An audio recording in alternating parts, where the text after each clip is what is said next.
Triangle देखो, एक सीधा लाइन होगा, क्या होगा, एक सीधा होगा, या तो ऐसे रहेगा, है ना, हॉरिजॉन्टल रहेगा, नहीं तो वर्टिकली रहेगा, ऐसे लाइन देख रहे हो ना, दो सीधा। लेकिन जो तिरछा लाइन है ना, ये लगा हुआ लाइन है, थीटा से लगा हुआ जो साइड है उसे हमेशा बेस बोलेंगे। S for sine, S for sine और एस फॉर सेक कभी आपस में रिलेशन नहीं करेंगे। ओके, बात समझ रहे हो ना, S for sine, S for sec कभी रिलेशन नहीं रखेंगे। ओके, सी फॉर कॉस और सी फॉर कोसेक कभी आपस में रिलेशन। मैंने एक ट्रायंगल बनाया, क्या बनाया, एक ट्रायंगल। ओके, ये ट्रायंगल क्या है, कभी भी आप त्रिकोणमिति पढ़ोगे है ना, और त्रिकोणमिति में जो ट्रायंगल होगा वो कौन सा होगा, राइट। कितने डिग्री के इक्वल होते हैं, 90 डिग्री के। ओके, तो ये लिखा है कि त्रिकोणमिति रेशियो ऑफ इक्वेट एंगल, हम लोग स्टडी किसका करते हैं, इक्वेट एंगल का करते हैं, है ना। और वो इक्वेट एंगल क्या है, मान लो कि ये राइट एंगल है, तो ये एंगल क्या होगा, इक्वेट होगा, थीटा ले लेता हूं, ये एंगल क्या होगा, एक्यूट एंगल होगा। ओके, इक्वेट एंगल होगा, ठीक। ये एंगल भी क्या हो जाएगा, एक्यूट। मैं नाम लिख देता हूं, ए और बी सी, ये जो ट्रायंगल है ना, बी पर राइट ट्रायंगल है ना, और ए क्या है, इक्विट एंगल है, और सी भी क्या है, एक इक्विट एंगल है। ओके, सी भी क्या है, एक इक्विट एंगल है। क्यों, क्योंकि भाई ये 90 डिग्री से, ये जो एंगल बेटा बन रहा है ये 90 डिग्री से छोटा बन रहा है। ठीक है, बात समझ में आया। ठीक, मान के चलो कि ए बी एक बेस है, क्या है, ए बी एक बेस है, ये क्या है, बेस है, ठीक है ना, और ये जो BC है, BC क्या बेटा है, BC क्या है, BC एक परपेंडिकुलर है, ठीक है, BC एक परपेंडिकुलर है। ओके, और ये जो तुमको AC दिख रहा है, ये एक्चुअली में है क्या, ये हाइपोटेनियस है। ओके, ठीक, इतना तो बात समझ में आ रहा है कि मैंने एक ट्रायंगल बनाया, ओके, जिसमें ये AB एक बेस है, BC परपेंडिकुलर है और AC हाइपोटेनियस है।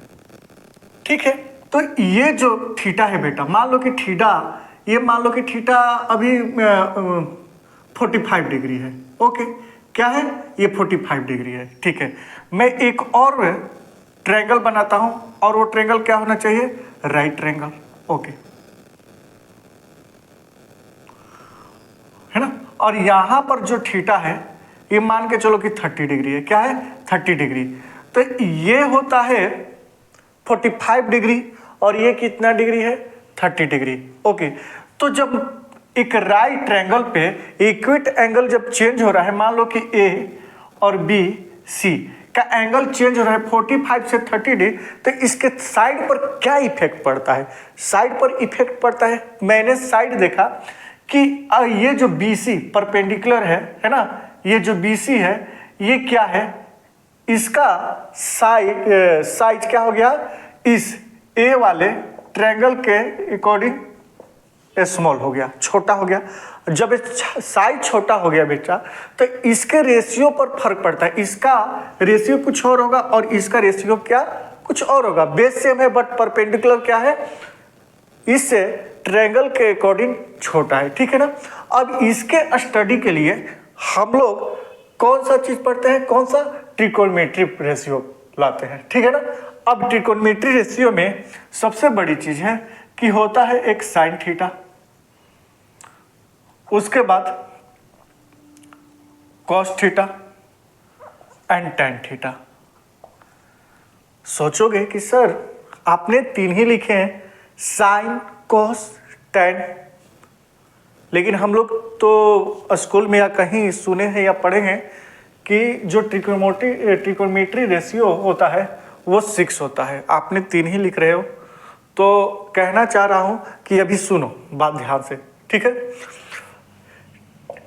साइन थीटा बराबर क्या होता है बेटा, साइन थीटा बराबर क्या होता है, साइन थीटा का मतलब होता है परपेंडिकुलर, क्या होता है, परपेंडिकुलर अपन में हाइपोटेनियस,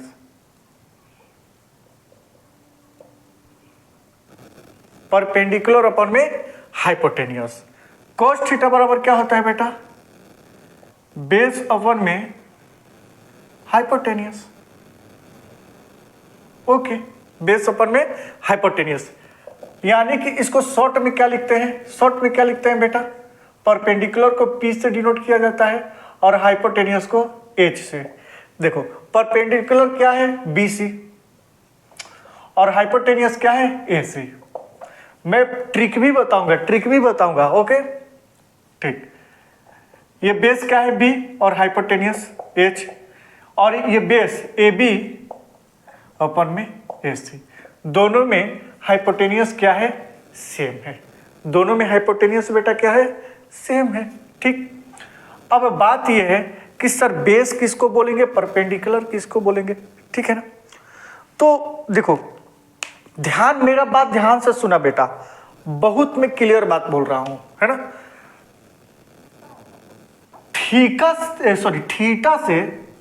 थीटा से लगा हुआ दो साइड है, एक AB है और एक AC है। आपको जानने के लिए मैं बता रहा हूं, जो थीटा से लगा हुआ साइड होता है उसे बेटा हम लोग क्या बोलते हैं, बेस बोलते हैं। क्या बोलते हैं, बेस।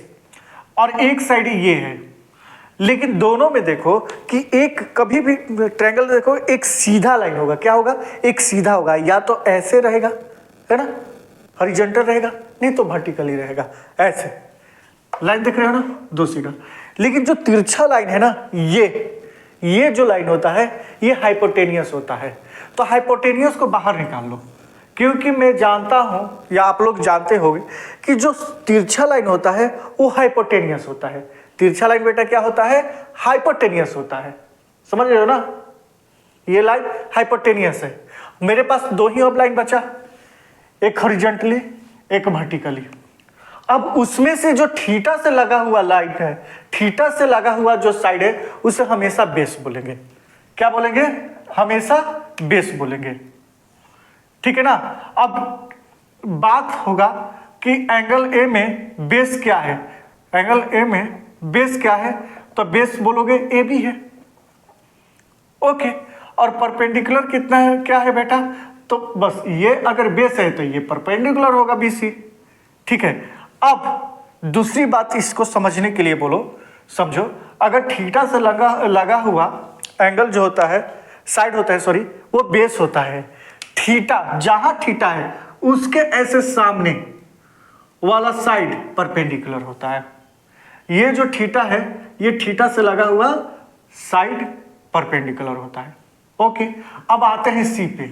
अगर यहां जब थीटा की बातें कर रहे हो बेटा, अगर यहां थीटा की बातें कर रहे हो तो इसको छोड़ दो, तिरछा लाइन छोड़ दो। मैंने क्या बोला, थीटा से लगा हुआ जो साइड होता है वो बेस होता है। तो ये थीटा है अगर, और C की मैं बातें करूं, एंगल C की, तो यहां पर बेस क्या हो जाएगा, बेस क्या हो जाएगा बेटा, बताइए, बेस क्या हो जाएगा, तो आंसर है BC। बेस क्या हो जाएगा, BC हो जाएगा, है ना। और थीटा के जस्ट सामने का क्या हो जाएगा, AB। तो ये परपेंडिकुलर क्या हो जाएगा, AB हो जाएगा। ये बात तो समझ में आ रहा होगा, ये बात समझ में आ रहा होगा, ठीक है। अब मान लो कि अगर यहां थीटा है ना, तो मान के चलो कि बेस जो होता है ना, बेस, जैसे कि तुम खड़े हो, अभी जहां खड़े हो तो वो बेस है, वो तुम्हारा बेस है। बेस नहीं रहेगा तो तुम खड़े नहीं हो पाओगे, समझ रहे हो ना। जब बेस है तो खड़े हो, बेस नहीं रहेगा तो खड़े नहीं हो पाओगे, ठीक है ना। तो बेस का मतलब होता है cos थीटा। बेस का मतलब क्या होता है बेटा, cos थीटा, ओके। बेस का मतलब cos थीटा, ठीक। अब परपेंडिकुलर का मतलब होता है दीवार, दीवार का मतलब होता है साइन थीटा, यानी कि खड़ा रहता है ना, ये क्या हो जाएगा बेटा, sine theta. Perpendicular upon hypotenuse और cos थीटा के लिए बेस अपन हाइपोटेनियस। tan थीटा देखो क्या होता है, tan थीटा क्या होता है, tan थीटा को समझो, ये नीचे वाला मिटा देता हूं, दिक्कत दे रहा है बहुत। tan थीटा बराबर ही हो जाएगा आपका साइन थीटा अपन में cos थीटा। हमेशा याद रखना बेटा, tan थीटा बराबर क्या होता है, साइन थीटा अपन में cos थीटा। अब साइन थीटा क्या आया है बेटा, परपेंडिकुलर अपन हाइपोटेनियस अपन, है ना। साइन थीटा के perpendicular upon hypotenuse. Cos theta का मैं क्या लिखता हूँ, तो बेस अपन हाइपोटेनियस। स्मॉल बी लिखो या कैपिटल वी लिखो, या स्मॉल बी ही कर देता हूँ। ओके, पी अपन एच, इसको इंटू में जैसे ही डिवाइड किया तो H upon B, H H cancel, P upon में बी, यानी कि टेन थीटा बराबर क्या हो जाएगा, परपेंडिकुलर अपन में बेस, परपेंडिकुलर अपन में बेस। ठीक है, ये क्लियर हो गया।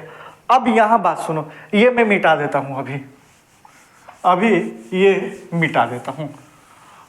बस आपको ये 3 याद रखना पड़ेगा, 6 नहीं, आपको क्या याद रखना पड़ेगा, ये 3।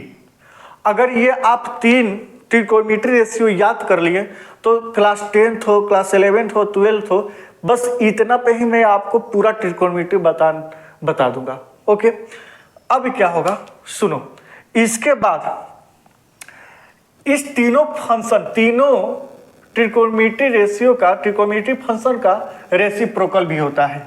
क्या होता है बेटा, रेसिप्रोकल।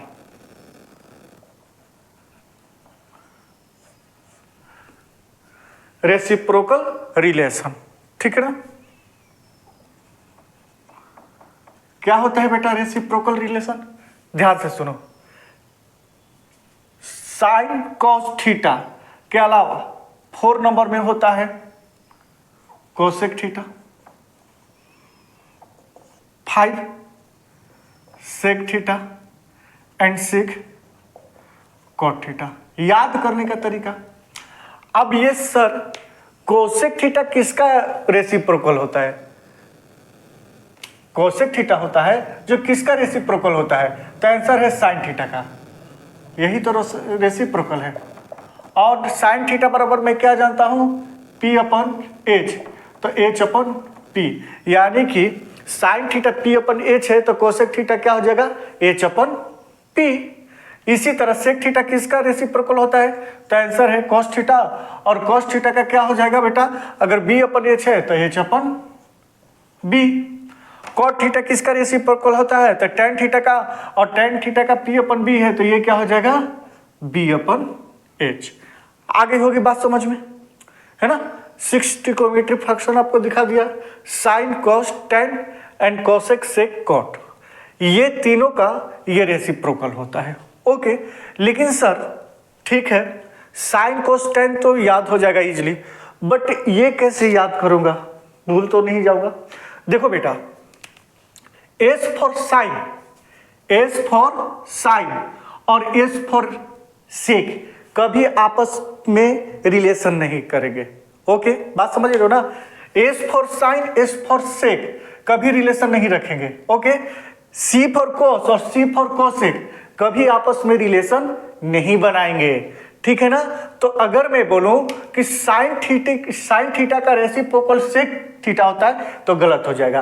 क्यों, कैसे, तो आप बोलोगे नहीं, एस फॉर साइन थीटा का reciprocal S for sec theta, no नहीं होगा, क्या हो जाएगा, कोसेक थीटा होगा, ठीक है ना। कोस थीटा का रेसिप्रोकल पूछूं तो कोस थीटा का कोसेक थीटा आप नहीं बोलोगे, क्यों, क्योंकि सी फॉर कोसेक, नो, क्या हो जाएगा, सेक थीटा होगा। ओके, और ये टैन और कॉट हमेशा आपको याद रखना पड़ेगा, tan theta and cot theta, है ना। टैन थीटा का रेसिप्रोकल होता है कॉट थीटा। अगर टैन थीटा आपका P अपन B है तो ये B अपन P हो जाएगा। ओके, तो ये रेशियो ट्रिकोनोमेट्री बस इतना आप याद कर लीजिए, ठीक है ना। तो नेक्स्ट वीडियो में और अच्छे से बताऊंगा कि अदरवाइज ट्रिकोनोमेट्री फंक्शन के फॉर्मूले, है ना, जैसे कि sine square theta plus cos square theta equal 1 कैसे होता है मैं इजीली बता दूंगा, बस इतना याद कीजिए, ठीक है। तो चलिए मिलते हैं नेक्स्ट वीडियो में और देखते हैं ट्रिकोनोमेट्री के नेक्स्ट पार्ट, और अच्छे से भी सीखेंगे। ओके।